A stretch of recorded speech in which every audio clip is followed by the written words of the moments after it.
ये तो ठीक है, एक विश्लेषण इस चुनाव का कि शशि थरूर का इतने वोट पाना कितना महत्व रखता है। मल्लिकार्जुन खड़गे अगर अध्यक्ष बन गए हैं तो गांधी परिवार की क्या भूमिका होगी, मल्लिकार्जुन खड़गे कितना काम पर कर पाएंगे, क्या काम कर पाएंगे, ये एक अलग सवाल है। लेकिन जो देश देख रहा है कि इस चुनाव के बाद क्या कांग्रेस सचमुच में जो लड़ाई उसके सामने है, जो जंग, बड़ी जंग उसे लड़नी है, उसके लिए क्या तैयार हो पाएगी। एक तरफ राहुल गांधी यात्रा के साथ लाव लश्कर के साथ घूम रहे हैं, दूसरी तरफ ये चुनाव जो काफी लंबे समय से लंबित था, अब वो हो गया है। स्पष्ट दिशा मिलती दिख रही है क्या कि अब जो लड़ाई लड़नी है उसके लिए कांग्रेस तैयार होना शुरू कर रही है। राहुल गांधी ने एक स्टेटमेंट दिया जब खरगे साहब का निर्वाचन हो गया। उन्होंने कहा कि अब मेरा रोल भी खरगे साहब तय करेंगे। ये पब्लिकली बोलना उस बात को रेखांकित करता है कि जो बार बार आरोप परिवारवाद के लग रहे थे उससे तो कम से कम निपटारा पा लिया। कांग्रेस ने भी, मुझे लगता है कि राजनीतिक रूप से ये जो चुनाव किए, सबसे पहले भाजपा में कब चुनाव हुए जो भाजपा बार बार कहती है ये बताएं। तो चुनाव की प्रक्रिया हुई, भले ही वो वन वे थी, गांधी परिवार पीछे था, सब अपनी जगह पे। तो क्या बीजेपी में ऐसा नहीं होता? तो ये जो बार बार परिवारवाद का आरोप लगाता था उसमें निकल गया।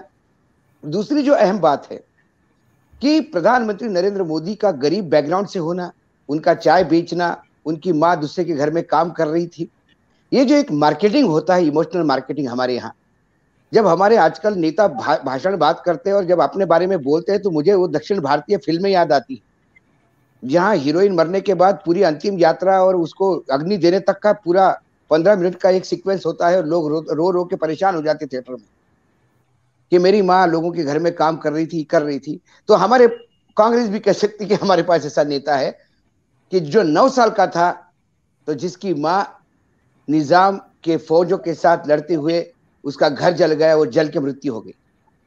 पिता के साथ 3 महीने जंगल में रहे, पिता मिल में मजदूरी करते थे, बच्चा पढ़ता था, लेकिन बच्चे के पास जो डिग्री है वो यकीनन देश के कई यूनिवर्सिटी में पाई जाती है और उसके लिए कोई अभी आरटीआई डाले तो कोई कहेगा नहीं कि ये दे नहीं सकते।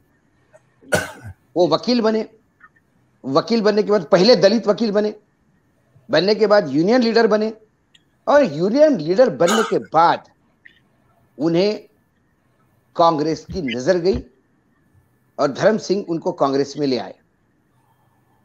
उन्होंने हमेशा अपनी मदद करने वालों को आगे रखा, मदद करने वालों को मार्गदर्शन मंडल में नहीं बिठाया।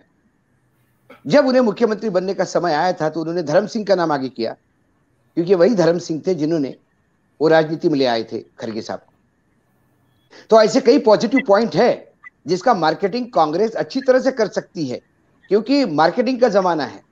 यहां जो आप ये कह रहे हो कि कांग्रेस उठ रही है, क्या कांग्रेस की राहुल गांधी की पदयात्रा ने जो केरल से मजाक उड़ा रहे थे लोग, तमिलनाडु में आते आते सेटल हो गए, कर्नाटक में आते आते थोड़ा एग्रेशन दिखाए विरोधियों ने, अब तो बिल्कुल चुप है सब, क्योंकि उस पदयात्रा को जो जन समर्थन मिल रहा है उससे एक बात तो है कि अब कांग्रेस रास्ते पे उतर के संघर्ष करना शुरू कर दिया है।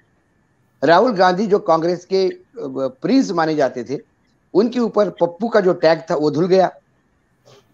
अब जन समर्थन साथ में है, कर्नाटक में है, अभी महाराष्ट्र आएंगे, मध्य प्रदेश आएंगे, सब दूर तैयारियां चल रही हैं। और जिस कांग्रेस को मरणासन्न स्थिति में और कांग्रेस मुक्त भारत की बात कर रहे थे, उस कांग्रेस के बारे में प्रधानमंत्री को गुजरात में यह करना पड़ा कि अब ये धीरे धीरे अंदरूनी ही काम कर रही है, कांग्रेस के लिए लाइटली मत लो। कल तक आप कांग्रेस समाप्त हो गई कह रहे थे, अब आप कह रहे हो कि कांग्रेस को लाइटली मत लो, खटिया पे चर्चा हो रही है। तो इसके मायने ये है कि कांग्रेस का पुनर्जीवन हो रहा है। ऐसे में खरगे का होना, अभी बात हो रही थी, मैं यशवंत जी के साथ बिल्कुल सहमत हूं कि अच्छा वक्ता ही होना जरूरी नहीं, संवाद स्थापन करने के लिए खरगे जी को 8 भाषाएं आती। जब वो मराठी बोलते हैं तो उसमें ना कन्नड़, हिंदी, ना इंग्लिश, ना कुछ आने देते हैं। बिल्कुल कई बार हमें शर्म आती कि इतनी शुद्ध मराठी कैसे बोल लेते हैं। जब तेलुगु बोलते हैं, जब कन्नड़ बोलते हैं, जब हिंदी बोलते हैं, जब अंग्रेजी बोलते हैं, तो एक संवाद स्थापन करने की एक कला होती है और उस कला में वो माहिर है। इसीलिए 9 बार लगातार विधायक रहे, सांसद रहे, मंत्री रहे, राज्य में मंत्री रहे, केंद्र में मंत्री रहे, लीडर ऑफ अपोजिशन रहे। और मुझे याद है कि उसमें उनकी उम्र भी आड़े नहीं आती। हुड्डा जी के यहाँ 14 तारीख को लंच हुआ करता है, वो संक्रांत के पहले का एक लंच होता है उनके। तो एक दिन, जब 2 साल पहले की बात है, कि लंच के लिए सब लोग ऐसे बैठे थे और एकाएक मैंने देखा कि मोतीलाल वोरा जी से लेके तमाम लोग, अहमद पटेल और सब ऐसा पूरा एक सर्कल करके बैठे वहां पे, और पत्रकारों की भीड़ थी। मैं वहां बैठा था, खड़गे जी के पीछे ही खड़ा था चेयर पे। तो किसी पत्रकार ने पीछे से बोला, क्या हो रहा है? मैंने बोला, कांग्रेस का मार्गदर्शन मंडल बैठा है। तो खड़गे जी ने सुना और खड़गे जी उठ के खड़े हो गए, ए बाबू, किसको कहता है मार्गदर्शन मंडल? अभी 20 साल तक लड़ सकते हैं रास्ते पे उतर के, अभी यहाँ सब लड़ने वाले लोग हैं, या कोई हॉस्पिटल में जाने वाले लोग नहीं है। तो ये मार्गदर्शन मंडल, ये शब्द या मत लाओ।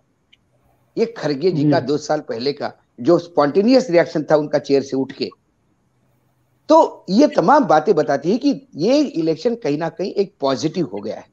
और सभी नाम के लिए इलेक्शन तो होना चाहिए, नॉमिनेशन नहीं होना चाहिए। चलो मैं कहता हूं कि कांग्रेस ने इसमें गेम ही खेला हो, शशि थरूर को भी कांग्रेस ने लड़वाया हो, लेकिन इलेक्शन तो हुआ, वोटिंग तो हुआ, वोटिंग का पूरा मंचन तो हुआ, वोट तो गिने गए, डिक्लेयर तो हुआ। बाकी जगह क्या होता है?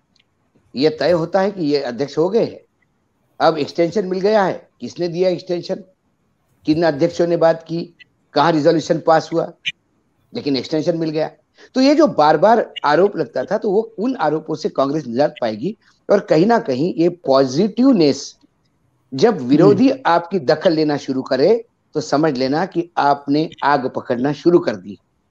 तो वही मुझे दिखाई देता है, खासकर गुजरात में प्रधानमंत्री का वक्तव्य, और फिर कांग्रेस के वर्कर वहां जिंदा हो गए।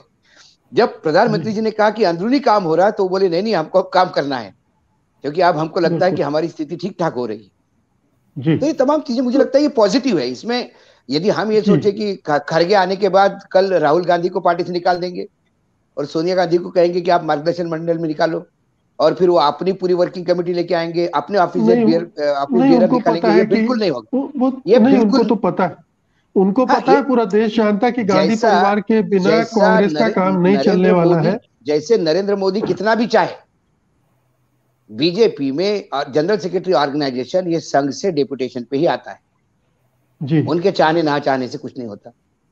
बिल्कुल। तो वैसा ही यहाँ पे वही होगा जो कांग्रेस परिवार चाहेगा जी। लेकिन फिर अब नाम के लिए, सिंदूर के लिए पति चाहिए, तो वो अब कांग्रेस में जरूर हो गया है। ये जो आरोप लगते थे उससे निजात कांग्रेस ने पा ली, ऐसा मुझे लगता है। सत्य हिंदी का ऐप डाउनलोड करें गूगल प्ले स्टोर पर।